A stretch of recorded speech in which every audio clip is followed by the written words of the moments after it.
चलिए lines and angles chapter को हमको क्या करना है, रिवाइज करना है। इसमें कुछ बेसिक चीज़ें हमको पता होनी चाहिए जो कि हम क्या करते हैं क्लास 6 7 से पढ़ के आते हैं। सबसे पहले टाइप्स ऑफ एंगल्स आपको पता होना चाहिए, ठीक है। रे किसको बोलते हैं सबसे पहले पता होना चाहिए। रे, व्हाट इज रे?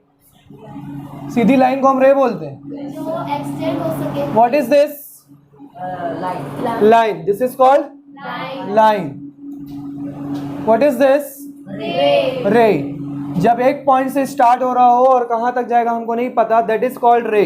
लाइन मतलब दोनों तरफ से एंडलेस होगा, उसको हम क्या बोलते हैं? लाइन बोलते हैं, ठीक है। लाइन सेगमेंट किसको बोलेंगे?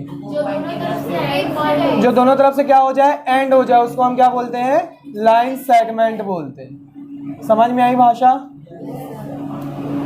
जो दोनों पॉइंट से एंड हो जाए उसको हम क्या बोलते हैं? Line segment. इसका नाम क्या हो जाएगा? A B. इधर पॉइंट मिला है ए, इधर हमको पॉइंट नहीं मिला है तो नहीं लिखेंगे। इन दोनों में तो पॉइंट ही नहीं मिल रहा दोनों तरफ, तो कोई भी एक लाइन जो है दो पॉइंट से मिलकर बनती है, हमको ये याद रखना है। क्लियर है? इतना आता है सबको? उसके बाद हमको पता होना चाहिए एंगल्स किसको बोलते हैं। तो एंगल किसको बोलते हैं? जब दो लाइंस इंटरसेक्ट होके एक पॉइंट फॉर्म करती है, उस पॉइंट में दो लाइन या दो लाइन सेगमेंट या दो रे। बताइए क्या बोलेंगे? दो लाइन इंटरसेक्ट करेंगी या दो लाइन सेगमेंट इंटरसेक्ट करेंगी या दो रेस इंटरसेक्ट करेंगे, तभी हम एंगल बोलेंगे। दो रे नहीं, लाइन दो लाइन तीनों चीज नहीं बोल सकते हम? नहीं। यस सर, हो सकते हैं। चलिए देखिए, इधर ये एक लाइन ड्रॉ किया मैं, इस लाइन का नाम है एल। ये एक लाइन ड्रॉ किया मैं, इसका लाइन है, इसका नाम है एम। लाइन ड्रॉ किया ना, ये दोनों जब हम लाइन ड्रॉ किए हैं तो इनका इंटरसेक्शन पॉइंट मिल रहा है, तो एंगल नहीं बन रहा है? बन रहा है ना। यहाँ पे एंगल बन रहा है, या तो यहाँ पे या तो यहाँ पे। इस इंटरसेक्शन पॉइंट को हम क्या बोलते हैं? वर्टेक्स बोलते हैं। क्या बोलते हैं? वर्टेक्स। तो दो लाइन का इंटरसेक्शन पॉइंट को हम क्या बोलते हैं? एंगल बोलते हैं या वर्टेक्स बोलते हैं। दो लाइन के इंटरसेक्शन पॉइंट पे क्या बनता है? एंगल फॉर्म होता है। क्लियर है? नेक्स्ट, दो रे, ये देखो, एक रे इधर, एक रे इधर, इन दोनों का इंटरसेक्शन पॉइंट है, ये एंगल फॉर्म हो रहा है यहाँ पे। इसको क्या बोलेंगे? इस पॉइंट को वर्टेक्स पॉइंट। समझ में आ रहा है? तो दो रे भी एक दूसरे को अगर इंटरसेक्ट करती हैं तब भी वो क्या करती है? एंगल फॉर्म करती हैं। दो लाइन इंटरसेक्ट करती है तब भी वो क्या करती है? एंगल फॉर्म करती हैं, ठीक है। दो लाइन सेगमेंट भी अगर इंटरसेक्ट करेंगी तो भी वो क्या करेंगी? एंगल फॉर्म करेंगी। ये देखिए एंगल। समझ में आई भाषा? क्लियर है सबको? एंगल कैसे फॉर्म होता है? किसी भी दो रे का इंटरसेक्शन पॉइंट, किसी भी दो लाइन का इंटरसेक्शन पॉइंट या किसी भी दो लाइन सेगमेंट का इंटरसेक्शन पॉइंट हो तो उसको हम वहां पे क्या फॉर्म होता है? एंगल फॉर्म होता है। और उस पॉइंट को क्या बोलते हैं हम? वर्टेक्स पॉइंट बोलते हैं। क्या बोलते हैं? Vertex point. अब मैं जैसे हम लोग ट्रायंगल पढ़ते हैं, यहाँ पे बताइए लाइन सेगमेंट है, रे है कि लाइन है? लाइन सेगमेंट्स है। ए बी, दूसरा बी सी, तीसरा सी ए। कितने लाइन सेगमेंट्स हैं यहाँ पे? 3 लाइन सेगमेंट्स हैं। कौन कौन से? ए बी, बी सी ए। ये लाइन सेगमेंट्स है। तीनों लाइन सेगमेंट एक दूसरे को ज्वाइन कर रहे हैं, इंटरसेक्ट कर रहे हैं, और ये क्या फॉर्म कर रहे हैं? एंगल फॉर्म कर रहे हैं। तो 3 एंगल फॉर्म कर रहे हैं, इसलिए इसका नाम क्या हो गया? ट्रायंगल। ऐसे ही 4 लाइन सेगमेंट ले लोगे तो क्या बनाएगा? क्वाड्रिलेटरल, है ना। क्वाड्रिलेटरल के बहुत सारे टाइप्स होते हैं। क्लियर है? एंगल क्लियर है? टाइप्स ऑफ एंगल लिखना नोट करिए फटाफट।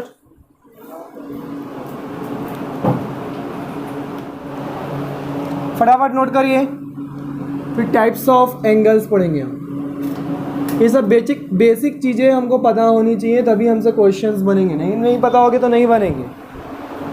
बेसिक चीज़ें क्लियर होनी चाहिए।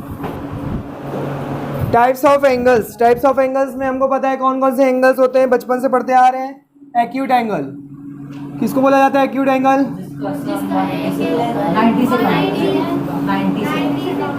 लेस देन 90 डिग्री और greater than 0 degree.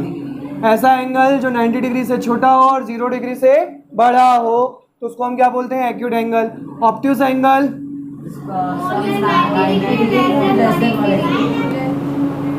More than 90 degree, less than 180 degree, that is called obtuse angle. Third right angle. Right angle मतलब 90 डिग्री, जिसकी वैल्यू कितनी हो? 90 डिग्री हो। तो ये टाइप्स ऑफ एंगल हमको पता है, बचपन से पढ़ते आ रहे हैं।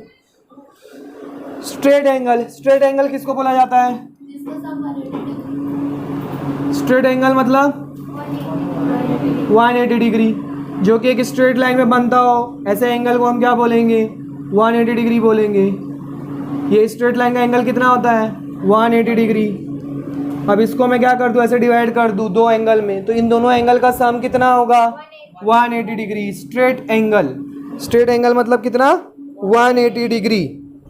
क्लियर है? मान लो ये 60 डिग्री है, तो ये कितना हो जाएगा? 120 डिग्री। समझ में आया? इसी को हम क्या बोलते हैं? लीनियर पेयर भी बोलते हैं। इसी को हम सप्लीमेंट्री एंगल्स भी बोलते हैं। इसी को हम क्या बोलते हैं? Supplementary angles. Supplementary angles, that is also called linear pair, that is also called straight angle. ठीक है, ये तीनों ही इसी का नाम है। लीनियर पेयर मतलब दो एंगल का सम 180 डिग्री हो। स्ट्रेट एंगल मतलब भी क्या होगा? 180 डिग्री होगा।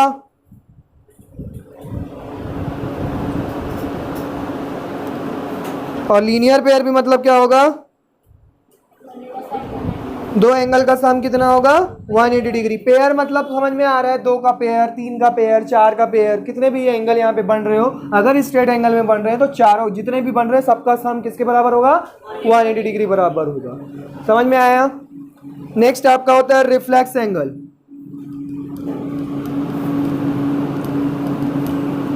रिफ्लेक्स एंगल किसको बोला जाता है? Reflex angle more than 180 degree and less than 360 degree. More than 180 degree and less than 360 degree. जैसे कि मान लो अगर कोई एंगल बन रहा है ऐसा, ये कितना एंगल बन रहा है? 30 डिग्री। तो 30 डिग्री का रिफ्लेक्स कितना होगा? ये वाला रिफ्लेक्स कहलाएगा। कितना डिग्री होगा ये? 330 डिग्री। रिफ्लेक्स, किसी का भी रिफ्लेक्स फाइंड आउट करना रहता है मतलब हमको 360 से माइनस करना रहता है। मान लो ये 30 डिग्री है, तो ये वाला कितना होगा? 330 डिग्री होगा। क्लियर है? कॉम्प्लीमेंट्री एंगल किसको बोलेंगे?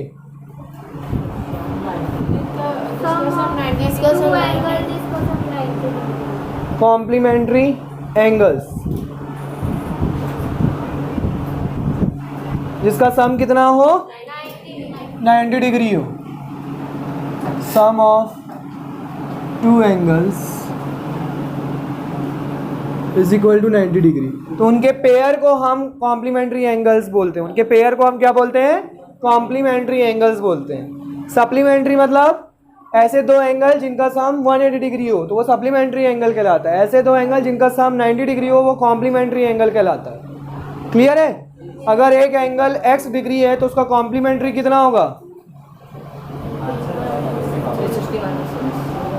90 माइनस। एक एंगल अगर x डिग्री है तो उसका कॉम्प्लीमेंट्री कितना होगा? 90 माइनस एक्स। कॉम्प्लीमेंट्री मतलब क्या होता है? दो एंगल का सम 90 डिग्री। तो दो एंगल का सम 90 डिग्री है। अगर आपको एक एंगल दे दिया जाए कि 30 डिग्री है तो उसका कॉम्प्लीमेंट्री कितना बोलोगे आप? 90 से माइनस करके बता दोगे कि उसका कितना है? 60। तो वैसे ही मैं बोल रहा हूँ कि अगर एक एंगल x है तो दूसरा कितना होगा? Complementary 90 minus x. सप्लीमेंट्री कितना होगा? 180 माइनस एक्स। सप्लीमेंट्री होगा तो 180 से माइनस करेंगे, कॉम्प्लीमेंट्री बोलेगा तो 90 से माइनस करेंगे। क्लियर यहाँ तक? अब बात आती है वर्टिकली अपोजिट एंगल्स।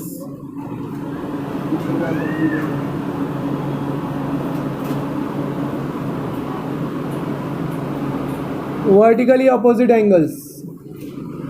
अच्छा, ये सब करने से पहले हम क्या करते हैं? एक डायग्राम बनाते हैं। ठीक है, मान लो यहाँ पे हमने क्या किया, एक लाइन ये, दूसरी लाइन ये, दोनों पैरेलल लाइन ड्रॉ की।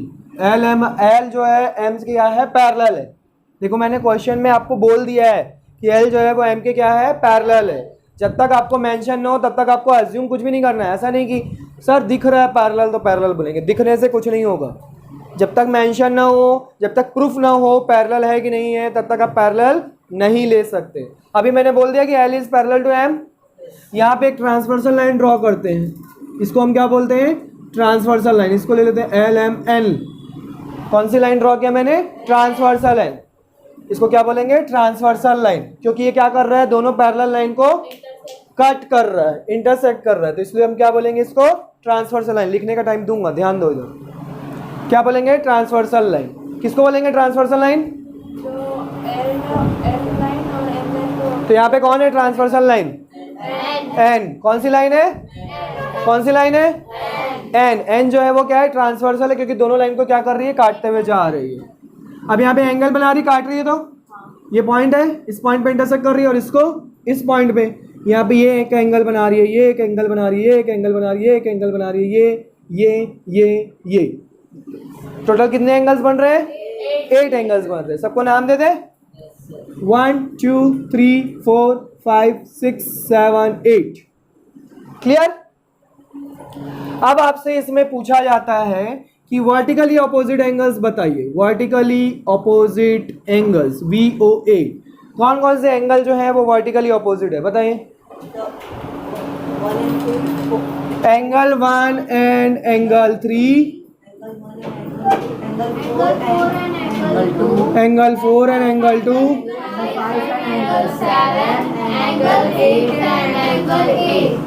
अब आप लोग क्या करते हो, जब क्वेश्चन सॉल्व करते हो तो आप यहाँ पे क्या करते हो, वर्टिकली अपोजिट एंगल को इक्वल लिख देते हो, ठीक है। वर्टिकली अपोजिट एंगल को इक्वल लिख देते हो। आपको पता है कि जब भी दो पैरेलल लाइन हम ड्रॉ करते हैं, या फिर वर्टिकली अपोजिट जहाँ पे भी मिले, वर्टिकली अपोजिट एंगल हमेशा इक्वल होते हैं, चाहे वो पैरेलल लाइन हो या ना हो। आपको ये पता है। अब आप क्वेश्चन में सॉल्व कर देते हो, angle 1 is equal to angle 3 लिख देते हो, पर बगल में यहाँ पे आप क्या करते हो, रीजन लिखते ही नहीं है, तो मार्क्स नहीं मिलेगा उससे आपको। रीजन इज मस्ट, यहाँ पे आपको रीजन जरूर लिखना है। तो क्या लिखना है, बाय VOA। कितना इजी है। जब हमको जो चीज़ पता है वहाँ पे आप मेंशन करने में क्या प्रॉब्लम है, फुल मार्क्स मिलेगा ना भाई उससे। और नहीं तो आपके हाफ मार्क्स, 1 मार्क ऐसे कटते चले जाएंगे, फिर बोलोगे परसेंट डाउन हो गया हमारा। गलती किसकी है, हमारी है। जब हमको पता है, हमको ये पता है कि ये वर्टिकली अपोजिट एंगल है और वर्टिकली अपोजिट एंगल हमेशा इक्वल होते हैं, तो रीज़न लिखने में कितना टाइम लगेगा, 1 सेकंड भी नहीं लगता है। बाय VOA लिखना है, समझ में आया। तो वर्टिकली अपोजिट एंगल्स ऑलवेज एक दूसरे के क्या होते हैं, इक्वल होते हैं। यहाँ पे लिख लीजिए VOA always equal to each other, always equal to each other. समझ में आया। नेक्स्ट इसमें और क्या पूछा जाता है, कॉरस्पॉन्डिंग एंगल्स। बताइए कौन कौन से कॉरस्पॉन्डिंग एंगल्स हैं यहाँ पे, फटाफट बताइए। What is the meaning of corresponding,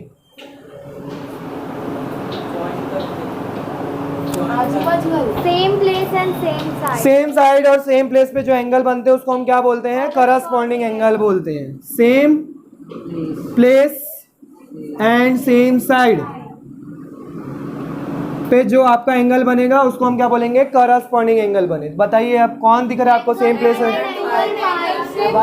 angle 1 and angle 5, angle 1 and angle 5, angle 2 and angle 6, angle 3 and angle 7। समझ में आ गया। करस्पॉन्डिंग एंगल्स भी क्या होते हैं, हमेशा इक्वल। अब आपको पता है कि करस्पॉन्डिंग एंगल्स इक्वल होते हैं, आप इक्वल लिख देते हो पर रीजन नहीं लिखते हो। ब्रैकेट में आपको सिर्फ इतना लिखना है, by corresponding angles, nothing else. तो यहाँ पे क्या लिखोगे, ऑल करस्पॉन्डिंग, आप लोग फुल फॉर्म लिखना, ठीक है। Angles are equal to each other, always equal to each other. ये कब अप्लाई होगा करस्पॉन्डिंग एंगल, जब when 2 lines are parallel, 2 line parallel होंगी तभी आप करस्पॉन्डिंग एंगल्स इक्वल लिख सकते हो, अदरवाइज इक्वल नहीं लिख सकते। नोट कीजिए इतनी बातें फटाफट। चलिए तो वर्टिकली ऑपोजिट एंगल हमने समझ लिया किसको बोला जाता है, करस्पॉन्डिंग एंगल्स हमने समझ लिया किसको बोला जाता है, और इसमें क्या होता है, अल्टरनेट एंगल्स, अल्टरनेट एंगल्स।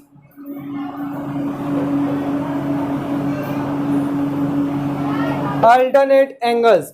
अब अल्टरनेट एंगल्स में भी दो टाइप होते हैं, एक होते हैं इंटीरियर और दूसरे कौन से होते हैं, exterior.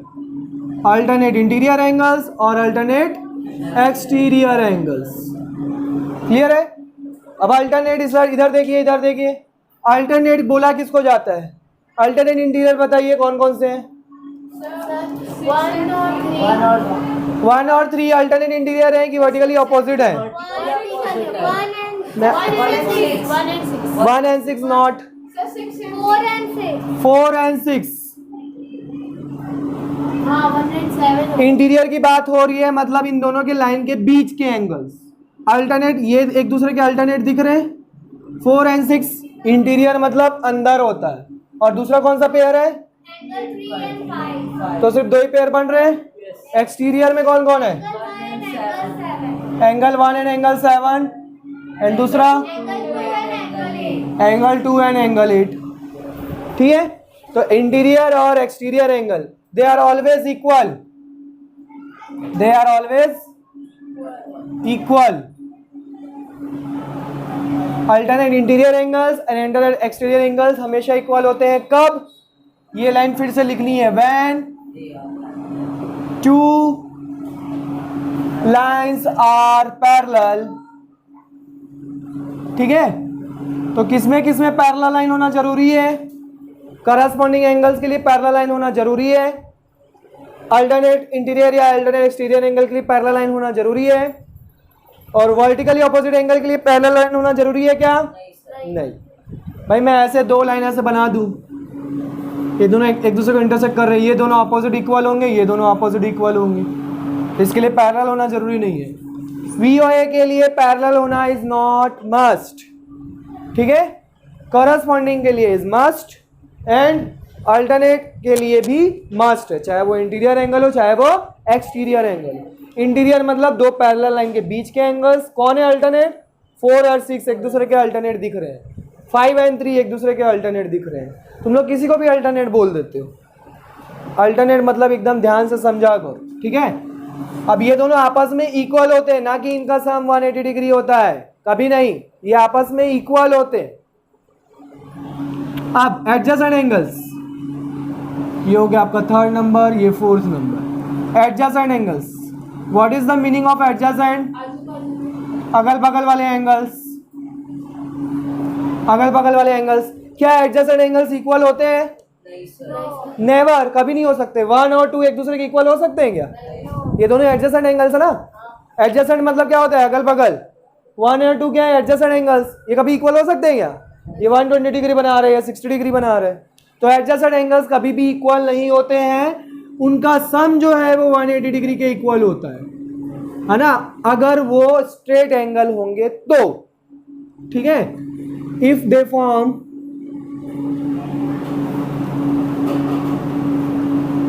Straight angle, then sum of their is equal to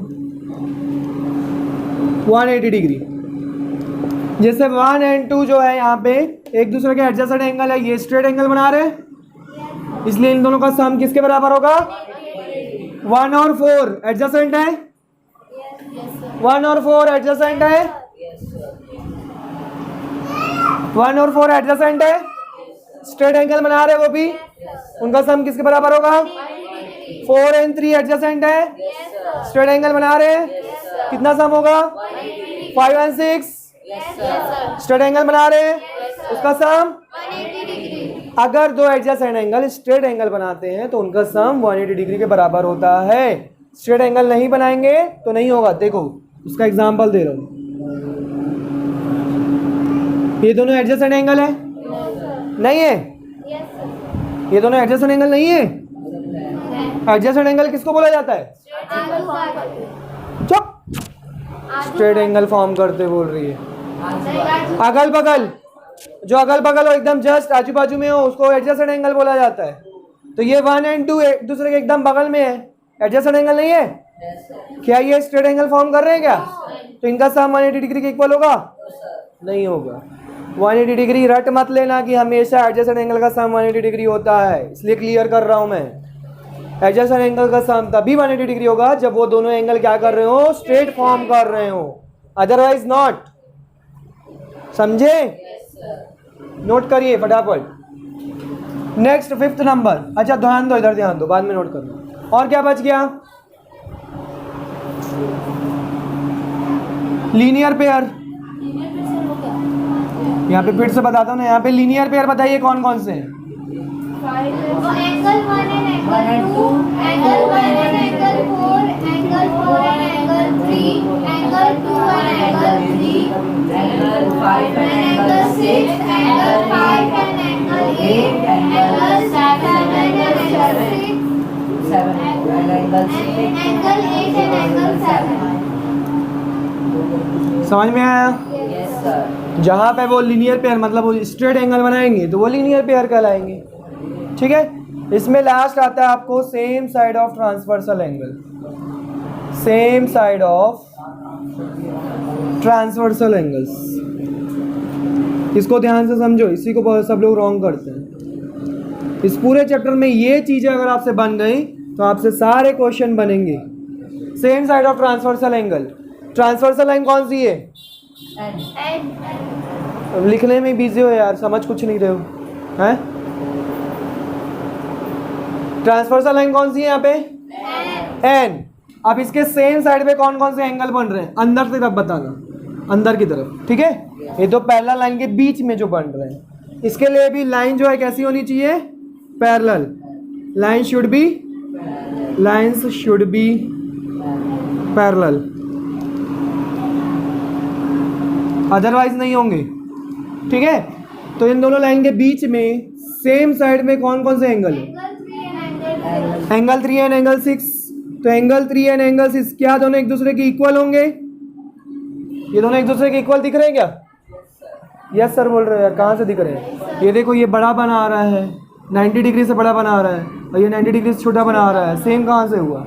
ये ऑब्ट्यूज बना आ रहा है, ये एक्यूट बना आ रहा है, कहाँ से सेम हुआ? तो ये दोनों इक्वल नहीं होते हैं। Same side of transversal angle जो है इनका सम 180 डिग्री के इक्वल होता है। कंडीशन क्या है? लाइन पैरेलल होनी चाहिए। पैरेलल नहीं होगी तब वो नहीं होंगे 180 डिग्री के बराबर। समझ में आया? वैसे ही और किसका सम होगा? 4 एंड 5 का सम किसके बराबर होगा? तो दो पैरेलल लाइन के बीच में अगर हम ट्रांसवर्सल लाइन ड्रॉ करते हैं तो उनके अंदर बीच में जो एंगल बन रहे हैं सेम साइड में, तो उनका सम जो है किसके बराबर होता है? 180 डिग्री के बराबर होता है। वो कभी इक्वल नहीं होते आपस में। समझ में आया? नोट कीजिए फटाफट। अब चलिए एक्सरसाइज नंबर 6.2 का क्वेश्चन नंबर 4 डाउट है ना, तो क्वेश्चन नंबर 4 को यहाँ पे क्लियर करते हैं। What is saying? आपको एक डायग्राम दिया हुआ है, ड्रॉ विद मी। ड्रॉ करिए मेरे साथ साथ।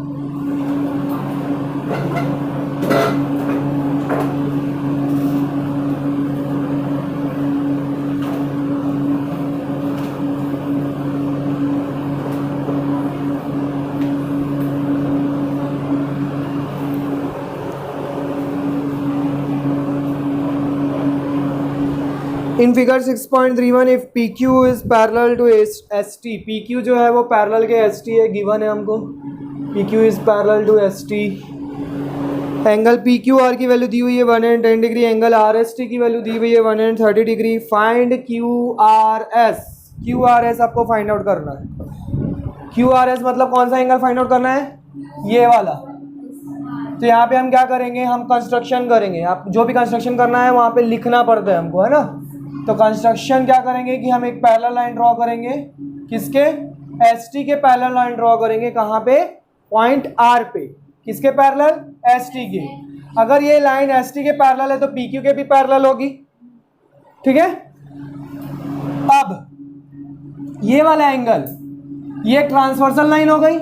एस आर जो है वो कौन सी लाइन हो गई? ट्रांसवर्सल। ये लाइन और ये लाइन पैरेलल है, तो एस आर जो है वो क्या हो गई? ट्रांसवर्सल। ट्रांसवर्सल में अल्टरनेट इंटीरियर एंगल क्या होते हैं? इक्वल होते हैं जब दो लाइन पैरेलल होती है। तो ये अगर 130 डिग्री है तो ये वाला पूरा कितना होगा? 130 डिग्री। इसका नाम क्या होगा? S R. इधर मैं ले देता हूँ ए बी। तो 130 तो बोल रहा हूँ मैं, क्या बोल रहा हूँ? वो ऊपर वाला क्यू है।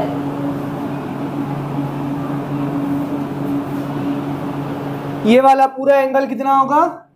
130 डिग्री। तो यहाँ पे हम लिखेंगे angle S R A. Angle S R A is equal to 130 degree by alternate interior angles A I A. Alternate. इससे पहले आपको एक लाइन कंस्ट्रक्शन लिखनी है। कंस्ट्रक्शन में हमने क्या किया है? आर पॉइंट आर पे हमने क्या किया है? एक पैरेलल लाइन ड्रॉ की है। किसके? एस टी के पैरेलल। अगर एस टी के पैरेलल है तो पी क्यू के भी पैरेलल हो गई, क्योंकि पी क्यू जो है एस टी दोनों एक दूसरे के पैरेलल हैं। ठीक है। अब देखिए ये भी एक ट्रांसवर्सल लाइन है क्यू आर। क्यू आर भी क्या होगी? ट्रांसवर्सल लाइन, क्योंकि ये दोनों पैरेलल हैं। तो ये तो ट्रांसवर्सल, तो इसमें भी क्या होगा? अल्टरनेट इंटीरियर एंगल्स इक्वल हो जाएंगे। मतलब angle Q R B is equal to 110 degree by A I A. आ रहा है कि नहीं समझ में?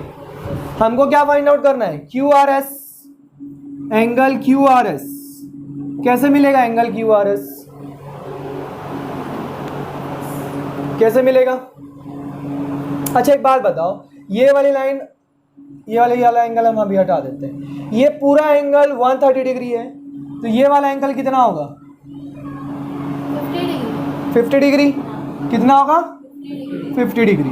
तो यहाँ पे हम लिखते हैं angle S R B is equal to angle 180 minus angle S R A by linear pair. Linear pair से देखो इनका, इन दोनों का सम जो है किसके बराबर होगा? 180 डिग्री बराबर। तो यहाँ पे 180, एस आर ए की वैल्यू पता है क्या? 130 माइनस करेंगे कितना आएगा? समझ में आ रहा?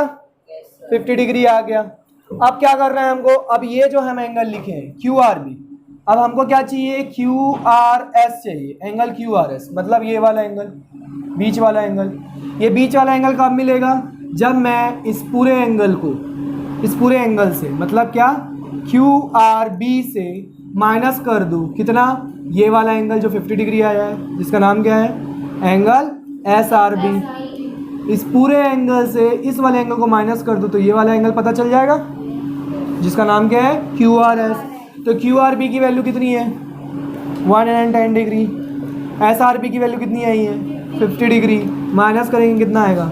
60 डिग्री। तो इस बीच वाले एंगल की वैल्यू कितनी है? 60 डिग्री इज योर आंसर। समझ में आया? इजी है, नोट कर लीजिए फटाफट। नाउ क्वेश्चन नंबर 6 है ना। इसमें आपको क्या बोला हुआ है? ये भी 6.2 का क्वेश्चन है। 6.2 का क्वेश्चन नंबर 6। इसमें आपको बोला है कि दो मिरर रख दिए हैं। एक मिरर है पी क्यू और दूसरा मिरर है हमारा आर एस। ठीक है। मिरर मतलब क्या होगा? रेज जाएंगी, रिफ्लेक्ट होंगी, फिर यहाँ से रिफ्लेक्ट होगा, इधर रेज जाएगी। ऐसे करके दो आपको पाथ दिया हुआ है बस। तो ये जो रे जा रही है इसको बोलते हैं इंसिडेंट रे। जो रे ड्रॉप होती है उसको क्या बोलते हैं? Incident ray. और जो रे रिफ्लेक्ट होती है उसको क्या बोलते हैं? Reflected ray. अब ये रिफ्लेक्ट हो रही है तो इस मिरर के लिए क्या बन जाएगी? फिर से वापस इंसिडेंट रे बन जाएगी, है ना। और वापस ये इधर क्या बन जाएगी? Reflected ray. समझ में आया? इंसिडेंट रे, ये इंसिडेंट रे, रिफ्लेक्टेड रे, फिर इंसिडेंट रे और रिफ्लेक्टेड रे। तो मिरर का कॉन्सेप्ट क्या है? लॉज जो है वो क्या होता है? लॉज ऑफ रिफ्लेक्शन क्या होता है कि रिफ्लेक्टेड एंगल और इंसिडेंट एंगल दोनों क्या होते हैं? इक्वल होते हैं। जितने एंगल से ये इंसिडेंट होगा उतने ही एंगल से वो क्या होगा? रिफ्लेक्ट होगा। तो इसको I1 और R1 ले लेता हूँ। जितने एंगल से ये क्या होगा, और ये हमारा, अब फिर से ये क्या हो गया? इंसिडेंट हो गया। तो I2 और ये R2 रिफ्लेक्टेड एंगल। मतलब यहाँ पे हमको पता चल गया कि I1 जो है किसके इक्वल है? R1 के। और I2 किसके इक्वल है? R2 के, क्योंकि इंसिडेंट एंगल रिफ्लेक्टेड एंगल के क्या हो जाता है, इक्वल हो जाता है, हमेशा इक्वल होता है। ठीक है, लॉज ऑफ रिफ्लेक्शन का लॉ है। अब इसमें आपको प्रूफ करने बोला है कि जो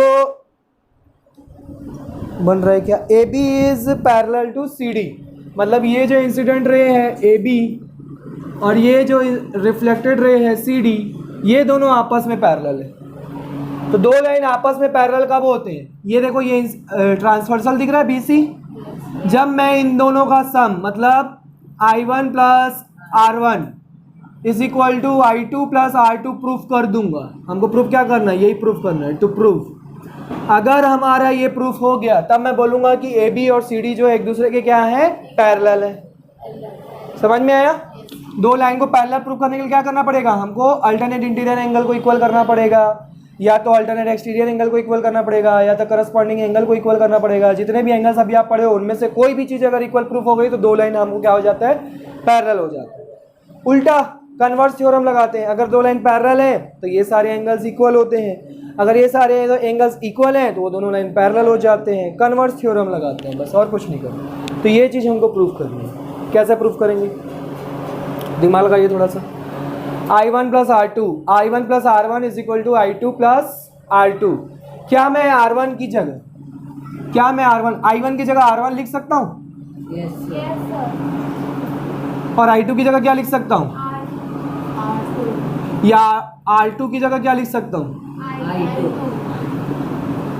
तो ये क्या हो जाएगा 2R1 और 2I2, 2 कट गया, R1 is equal to I2। अगर हम ये प्रूफ कर दिए, ये दोनों एंगल प्रूफ कर दिए इक्वल, तो हमारा प्रूफ हो जाएगा कि AB जो है वो CD के पैरेलल है। कैसे प्रूफ करेंगे, सोचिए R1 is equal to I2. सोचिए, थोड़ा सा दिमाग लगाइए। ये जो मैंने ड्रॉ की है line, this is called normal, this is called what, normal, है ना, BN, और इसको हम दे देते हैं N डैश। तो BN is perpendicular to what, RS, and CN dash perpendicular to what, PQ। PQ के परपेंडिकुलर है, दोनों ही परपेंडिकुलर है, BN भी परपेंडिकुलर है RS के, और CN डैश परपेंडिकुलर है PQ के। आ रहा है समझ में, ये RS के परपेंडिकुलर है। अब मेरे को पता है कि PQ जो है वो पैरेलल है किसके, RS के, क्योंकि वो दोनों मिरर को ऐसा रखा है हमने कि वो दोनों एक दूसरे के क्या है, पैरेलल है, क्वेश्चन में बोला हुआ है। तो PQ पैरेलल है RS के। अगर BN RS के परपेंडिकुलर है, वैसे हमने इसको किसके परपेंडिकुलर ड्रॉ किया है, PQ के, उल्टा लिख दिया। यहाँ पे नॉर्मल बना रहे ना, तो किसके पैरेलल परपेंडिकुलर ड्रॉ किए हमने, PQ के। इसको किसके परपेंडिकुलर ड्रॉ किए हैं, RS के। तो PQ अगर RS के पैरेलल है, तो BN अगर PQ के परपेंडिकुलर है, तो RS के भी परपेंडिकुलर हो जाएगा। Yes, sir. Because PQ is parallel to RS, therefore BN is perpendicular to RS and CN dash is perpendicular to also PQ। मतलब ये दोनों लाइन जो है इन दोनों पैरेलल लाइन के परपेंडिकुलर हो गई। परपेंडिकुलर हो गई मतलब BN जो है वो पैरेलल हो जाएगा CN डैश के, ये दोनों आपस में क्या हो जाएंगे, पैरेलल, पैरेलल हो जाएंगे। अब ये दोनों लाइन पैरेलल हो गए, इसमें ट्रांसवर्सल लाइन है and BC is transversal, BC क्या है, एक ट्रांसवर्सल लाइन है। तो दो पैरेलल लाइन के बीच में अगर ट्रांसवर्सल लाइन ड्रॉ करते हैं तो उनके अल्टरनेट इंटीरियर एंगल क्या हो जाते हैं, इक्वल हो जाते हैं। यहाँ पे अल्टरनेट इंटीरियर कौन दिख रहा है, R1 is equal to I2, hence क्या लिख दोगे, AB is parallel to CD, proved. सबसे पहले ढूंढो क्वेश्चन में कि हमको प्रूफ क्या करना है। हमने देखा कि इन दोनों का सम, इन दोनों के सम के इक्वल अगर हम प्रूफ कर देते हैं तो हमको पता चल जाएगा कि AB जो है CD के पैरेलल है। उसके बाद हमको पता है कि I1 is equal to R1 होता है, I2 is equal to R2। तो यहाँ पे प्रूफ किया, पुट किया, सॉल्व किए, तो R1 जो है I2 के इक्वल प्रूफ करना है। अगर ये हम प्रूफ कर लिए तो हमको AB पैरेलल CD हो जाएगा। तो कैसे प्रूफ किए, ये जो हमने ड्रॉ की है I1 और R1 जो बनता है हमेशा नॉर्मल के रिस्पेक्ट में बनता है, ठीक है, नॉर्मल से एंगल बनाता है। ये इंसिडेंट एंगल, वो रिफ्लेक्टेड एंगल, तो ये दोनों हमेशा इक्वल होते हैं, ये दोनों भी आपस में इक्वल होते हैं। अब क्या हो रहा है कि ये नॉर्मल बन रहा है, मतलब ये PQ के परपेंडिकुलर है। यहाँ पे नॉर्मल बनाइए, किसके परपेंडिकुलर है, आर एस के। नॉर्मल मतलब परपेंडिकुलर लाइन होती है। अब क्योंकि ये दोनों लाइन पैरेलल है, तो अगर बी एन जो है पी क्यू के परपेंडिकुलर है, तो आर एस के भी परपेंडिकुलर होगा। सी एन डैश जो है आर एस के परपेंडिकुलर है, तो पी क्यू के भी परपेंडिकुलर होगा, क्योंकि दोनों पैरेलल लाइन है। अब ये इसके परपेंडिकुलर, ये इसके परपेंडिकुलर, दोनों आपस में परपेंडिकुलर लाइन क्या हो गई, पैरेलल हो गई। अब पैरेलल हो गई तो एक ट्रांसवर्सल लाइन दिख रही है, कौन सी, बी सी, मतलब उसके अल्टरनेट इंटीरियर एंगल क्या होंगे, इक्वल होंगे। R1 is equal to I2, यहाँ पे क्या लिखोगे, बाय अल्टरनेट इंटीरियर एंगल्स। ये प्रूफ हो गया, हैज प्रूफ कि AB is parallel to CD। समझ में आ गया, नोट डाउन। तो आगे क्वेश्चंस बनाइए, जो भी डाउट होगा फिर पूछिए। Bye bye, take care, all the best.